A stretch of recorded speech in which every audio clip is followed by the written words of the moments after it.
Dr. Patricia Bartlette, a candidate of the Nevis Reformation Party, said her remarks on the emergency health services at Alexandra Hospital have been taken out of context, with Premier Mark Brantley choosing not to advance the message she was making during the discussion on the Your Voice with the NRP radio program.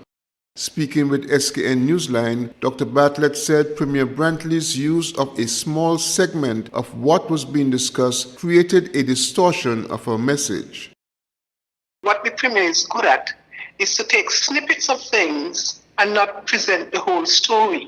But it is incumbent on us as a people who are 98% literate to make sure that we get the full story before we run with it, before we make conclusions, before we say the kind of things that we say in reaction to part of the story.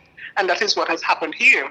The message Bartley said was about creating the environment for young medical doctors in emergency rooms to gain the necessary experience from working with senior medical specialists. I was making a reference specifically to the policy of the Nevis administration led by the Mark Brantley, a policy to retire our professionals, our medical professionals at the age of 60 without giving the young doctors who are coming on stream the opportunity to be supervised by people who have the requisite experience in the field.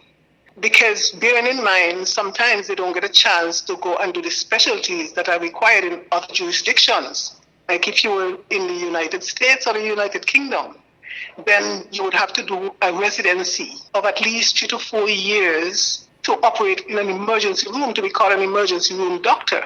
Dr. Bartlette reaffirmed to SKN Newsline that her comments were not disparaging to young doctors, but was buttressing her point that the senior medical specialists will have a positive impact on young doctors.